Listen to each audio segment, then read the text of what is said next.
पूर्वीचे जे शिक्षक होते ना, त्यांचा एक विशिष्ट पेहराव होता, विशिष्ट बोलीचालीची भाषा होती, त्यांची शिक्षणं अतिशय कमी होती, जरा ते वेगळ्याच मागासलेल्या विचाराचे होते.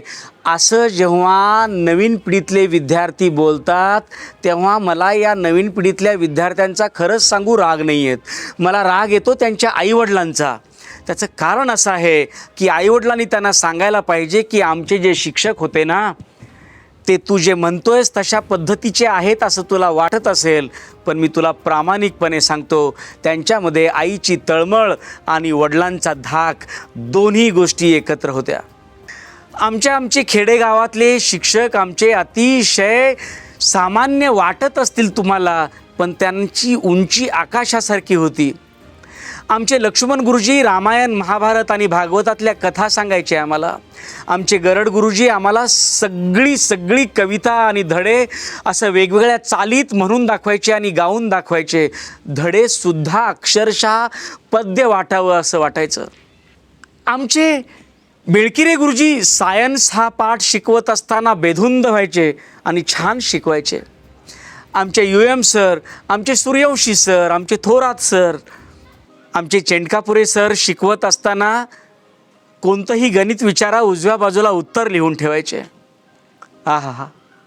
आणि एकेका शिक्षकाचं नाव घेत बसलो तरी एक व्हिडिओ पूर्ण लागेल, एवढी मोठी माणसं आहेत ही सगळी. खरंच सांगू, आमच्या शिक्षकांचे शिक्षण या नव्या पिढीला कमी वाटत असतील.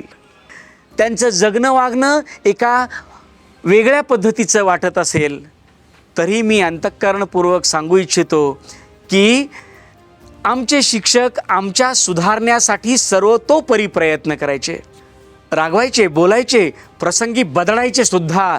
आणि आमचे आईवडीलसुद्धा त्यांना सांगायचे, बदला, व्यवस्थित बदला, काही हरकत नाही आहे. आता खरं सांगू, आता तुमच्या शिक्षकाबद्दल ऐकताना वाईट वाटून नका घेऊ. तुमच्या शिक्षकांची तळमळ पण मागच्या शिक्षकासारखीच आहे, परंतु तुमच्या शिक्षकावर शासनाचे आणि समाजाचे एवढे बंधन आलेत की एखाद्या मुलाला जर रागवलं किंवा मारलं गेलं त्याच्याच भल्यासाठी, तर तो किंवा त्याचे वडील 4 सामाजिक कार्यकर्ते घेऊन येतात शिक्षकांना शाळेतच शहाणपणा शिकवण्यासाठी. जो शिक्षकांचा खरं तर अपमान आहे, पण पालकांनाही कळत नाही, त्या सामाजिक कार्यकर्त्यांना कळत नाही आणि विद्यार्थ्यांनाही कळत नाही. मी या भूमिकेचा बिलकुलच नाही की विद्यार्थ्यांना शिक्षकांनी मारावं किंवा त्रास द्यावं, बिलकुल नाही. मुलं ही आदर्श आहेत, त्यांना चांगलंच शिकवावं. पण धाक शिक्षकाचा संपला की सगळंच संपलं. म्हणून तुमच्या शिक्षकाची पण तळमळ तेवढीच जबरदस्त आहे, पण हा दबाव जो आहे ना, आपली नोकरी जाऊ शकेल याचा, त्यामुळं तुम्हाला घडवताना मला माफी मागून सांगावं लागते, ते थोडेसे कमी पडत आहेत. त्यामुळं मी अनेकदा सांगत असतो, अनेक भाषणांमध्ये सांगत असतो, शिक्षकांना जरा फ्री हँड द्या, त्यांना विद्यार्थ्यांना धाक दाखवण्याची पूर्ण संधी देऊन टाका. बघा विद्यार्थी कसा घडतो ते. आणि जर विद्यार्थी असं घडला तर तुम्हाला लक्षात येईल तुमची पिढी उत्तम घडणार आहे. माझे वडील वयाच्या 75व्या वर्षी त्यांना 4थीपर्यंत शिकवणाऱ्या शिक्षकांची आठवण आली की डोळ्यात त्यांच्या टचमन पाणी यायचं. काय एकमेकांबद्दलचं नातं असेल विचार करा. आजही आम्ही आमच्या शिक्षकाला पाहिल्या क्षणी जोड्यासगट त्यांचे पाय धरतो सहजतेनं. ह्याच्यात काही मोठेपणा नाही, त्यांची ती योग्यताच आहे म्हणून. पण आज मात्र विद्यार्थी फक्त खांद्यावर हात टाकायचं बाकी राहिलं आहे.